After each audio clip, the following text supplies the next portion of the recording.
Import all necessary libraries for EDA। सबसे पहले हम यहाँ पे इम्पोर्टिंग की तरफ अगर देखें तो हमें डिस्प्ले डॉट मैक्स कॉलम्स और डिस्प्ले डॉट मैक्स रॉज मिलती हैं। इसके थ्रू आपकी जो डॉट हेड करके जब आपके पास डेटा सेट शो हो रहा होगा तो आपके पास ये तमाम रॉज को डिस्प्ले कर रहा होगा, जितनी भी रॉज हैं और जितने भी कॉलम्स हैं। अब हम यहाँ पे रिक्वायर्ड डेटा जो है हमारा उसको रीड करवा लेते हैं। पांडास डेटा फ्रेम के अंदर हमने इसको रीड करा लिया। याद रहे कि कैगल कॉम्पिटिशन्स के अंदर हम डेटा टेस्ट और डेटा ट्रेन को मिक्स कर देते हैं और एक अलग वेरिएबल इनको कॉन्केटिनेट कर देते हैं और एक अलग वेरिएबल या अलग डेटा फ्रेम का नाम दे देते हैं। इन रियल वर्ल्ड ऐसा नहीं हो रहा होता। कैगल के अंदर हम ये इसलिए करते हैं ताकि हमें जो एक्यूरेसी मिले वो थोड़ी और अच्छी मिले, और जब हम कॉम्पिटिशन्स के अंदर पार्टिसिपेट करते हैं तो हमें अच्छे रिजल्ट्स चाहिए होते हैं, इसलिए हम इन दोनों को कॉन्केटिनेट कर देते हैं।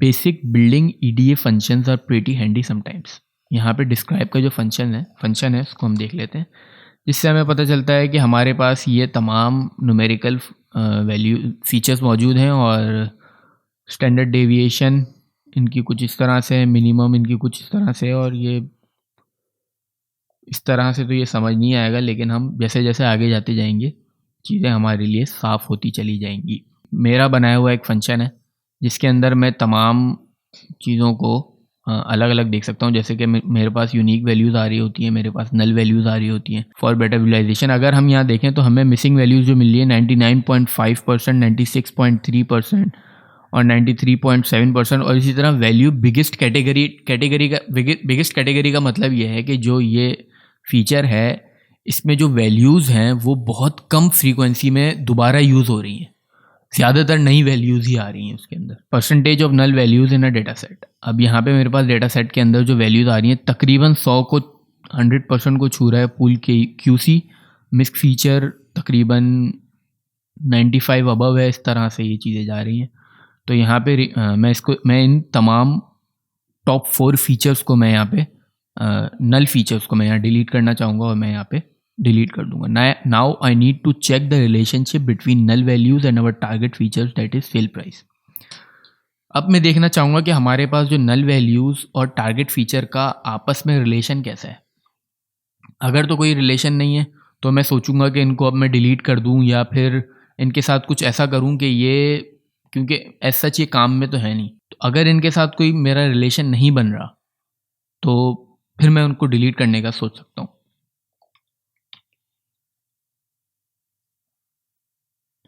अब यहाँ पे आप देख रहे हैं कि जब वैल्यूज़ बढ़ रही हैं तो सेल प्राइजेस भी इंक्रीज़ हो रही हैं। कोई ना कोई रिलेशन हमें हर उसके अंदर नज़र आ रहा है।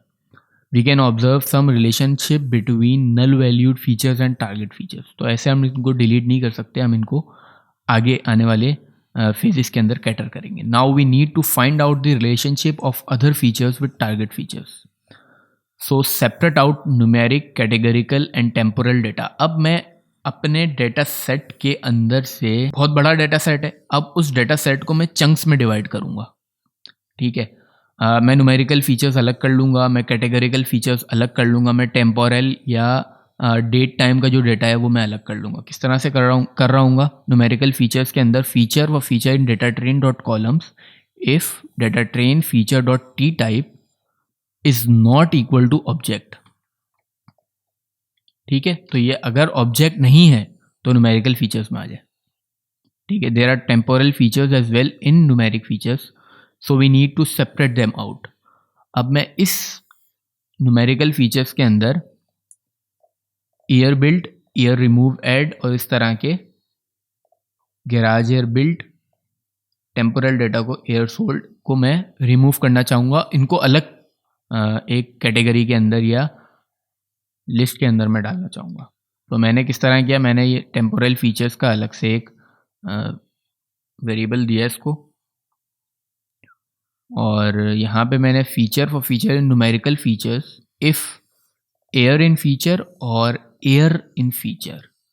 अगर मेरे पास वाई आ रहा है खाली या YEA आ रहा है तो मैं इसको टेम्पोरल डेटा के अंदर डाल दूंगा। ये देखें यहाँ YEA आ रहा है। तो वो मेरे पास कितने हैं, 4 हैं। Year built, year remodification, garage year built और year sold. Let's explore the content of these year variables. अब इन वेरिएबल्स को हम एक्सप्लोर करने की कोशिश करते हैं। We'll check whether there is a relationship between the air house and sale price. अब ये एयर सोल्ड है और ये सेल प्राइस है।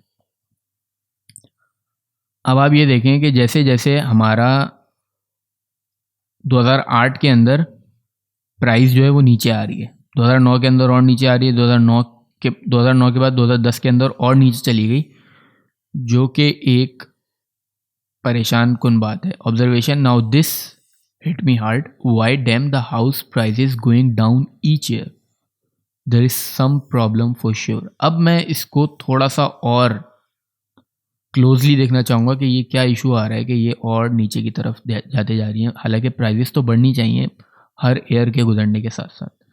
Hair we will compare the difference between temporal features with sale price. अब मैं यहाँ पे सेल प्राइस और टेम्पोरल फीचर्स को कंपेयर करूँगा। एयर सोल्ड में मुझे इश्यूज लग रहे थे, तो मैंने एयर सोल्ड के अंदर if feature is not equal to year sold नहीं हो तो फिर आप क्या करें, आप इसके अंदर से माइनस कर दें इन तमाम फीचर्स को। ठीक है, तो अब आप ये देखें कि जब आपका घर बना था तभी अगर आपकी सेल प्राइजेस क्या थी, हाई थी। जैसे जैसे आपका घर पुराना होता चला गया आपकी सेल प्राइस घटती चली गई। अगर आपने रिमोडिफिकेशन करा ली तो आपकी प्राइस बढ़ गई। Observation, so now we got some picture, those house were year built is less than 20 years have high prices. 20 साल के अंदर अंदर जो हाउसेज हैं उनकी जो बने थे उनकी प्राइजेस हाई थी, and then eventually prices going down because of old construction. अब ओल्ड कंस्ट्रक्शन है तो प्राइस तो डाउन होंगी, and those house which build in last 100 years have less sale prices. जो 100 साल के पहले के बने हुए हैं ये देखिए इनकी बहुत कम प्राइजेस है। Okay, numerical variables are usually of 2 types. अब हम न्यूमेरिकल वेरिएबल्स को और हमारा जो टारगेट फीचर है उन दो के दरमियान हम अब रिलेशनशिप देखना चाहेंगे। Numerical features are usually of 2 types, continuous variables and discrete variables. सही है, मैं डिस्क्रीट वेरिएबल्स को किस तरह से अलग करूँगा, फीचर इन न्यूमेरिकल फीचर्स। जो न्यूमेरिकल फीचर्स के अंदर है, if length of data train feature dot unique is less than or equal to 25 and features not in temporal features plus id। खैर यहाँ पे मेरे पास discrete features आ गए। Let's find the relationship between discrete features and sale prices। यहाँ पे by charts हमारे पास show हो गए। खैर, तो यहाँ पे कुछ मेरे पास सब क्लासेस मौजूद हैं और इनकी सेल प्राइजेस मौजूद हैं, और आप देख सकते हैं कि कहीं ना कुछ रिलेशन है कि 20 में अगर एम एस सब क्लास 20 है तो 1,50,000 डॉलर से ऊपर की है, और अगर 60 है तो 2 लाख डॉलर से ऊपर है। इसी तरह हम यहाँ देखते हैं कि ओवरऑल क्वालिटी, अगर क्वालिटी 10 है तो प्राइजेस हाईएस्ट है। ठीक है, इसी तरह ओवरऑल कंडीशन के अंदर अगर आप देखें कि अगर कंडीशन 5 है तो प्राइस हाईएस्ट है, और अगर 9 है तो प्राइस 5 से भी कम है। कंटिन्यूस फीचर्स को हमने किस तरह से अलग किया कि वो डिस्क्रीट फीचर्स के अंदर ना हो, टेम्पोरल फीचर्स के अंदर ना हो और आईडी के अंदर ना हो, तो वो कंटिन्यूस फीचर्स है। Let's find out the relationship between continuous features.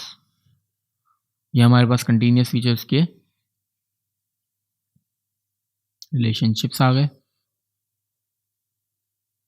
और इसके ऑब्जर्वेशन ये है कि these continuous features are skewed and did not form a Gaussian normal distribution histogram. So for this we need to use logarithmic transformation for normal distribution. ये normal distribution show नहीं कर रहा है, तो इसीलिए हमें नॉर्मल डिस्ट्रीब्यूशन के through इनको सेट करना पड़ेगा। So now detecting outliers through box plot. अब हम जाएंगे बॉक्स प्लॉट के थ्रू आउटलायर्स को डिटेक्ट करने। कंटिन्यूस फीचर्स के हम लोग आउटलायर्स डिटेक्ट कर रहे हैं। हमें यहाँ नज़र आ रहे हैं कि यहाँ बहुत सारे आउटलायर्स मौजूद हैं। We can remove these outliers in feature selection phase. In this notebook, I will show you this step too. We have drawn this observation here to confirm our hypothesis that they are outliers so that we won't impute mean in place of nan. हमने यहाँ पे सिर्फ इसलिए ये छोटा सा एक box plot perform किया इसलिए कि ताकि हमें पता चल जाए कि हमारे पास इस डेटा सेट के अंदर आउटलायर्स मौजूद हैं और हम इन आउटलायर्स को फीचर सिलेक्शन के फेस के अंदर ही कैटर करेंगे। अभी हमने सिर्फ इसलिए किया कि हमें पता चल जाए कि आउटलायर्स हैं और हम जब नैन वैल्यूज़ को इम्प्यूट कर रहे हो तो हम मीन वैल्यूज़ पुट ना करें, हम मीडियन या मोड पुट करें। Separating out our categorical variables from our data set. अब कैटेगरिकल वेरिएबल्स हम सेपरेट आउट कर लेते हैं और इनका रिलेशनशिप भी सेल प्राइस के साथ क्या है वो भी हमने देख लिया। इस तरह we have got our important aspects and observations in this phase. Now we got a clear picture to enter into feature engineering phase. यहाँ तक एक्सप्लोरेटरी डेटा एनालिसिस इस प्रोजेक्ट कंप्लीट होता है, जिसके अंदर हम लोगों ने देखा तकरीबन तमाम फीचर्स का रिलेशनशिप आपके सेल प्राइस के साथ, जो कि आपका टारगेट फीचर था। सबसे पहले आपने इसके अंदर न्यूमेरिकल वेरिएबल्स को अलग किया, ठीक है, और कैटेगरी को अलग किया। न्यूमेरिकल के अंदर से भी आपने कंटिन्यूस अलग किया, डिस्क्रीट अलग किया, और इन तमाम वेरिएबल्स का इन तमाम फीचर्स का आपने रिलेशनशिप देख लिया जो सेल प्राइस के साथ बन रहा था। कुछ ना कुछ रिलेशनशिप बन ही रहा था। नेक्स्ट क्लास के अंदर हम लोग फीचर इंजीनियरिंग देखेंगे, जिसके अंदर हम मिसिंग वैल्यूज़ को कैटर करेंगे, टेम्पोरल वेरिएबल्स को कैटर करेंगे और कैटेगरिकल कॉलम्स के अंदर से कार्डिनैलिटी चेक करेंगे और स्टैंडर्डाइजेशन करेंगे अपने डेटा सेट की। उम्मीद करता हूँ आपको ये क्लास पसंद आएगी और इस प्लेलिस्ट से आपको फ़ायदा होगा। नेक्स्ट क्लास में हम फीचर इंजीनियरिंग की बात करेंगे। जब तक के लिए सब्सक्राइब करना मत भूलिएगा।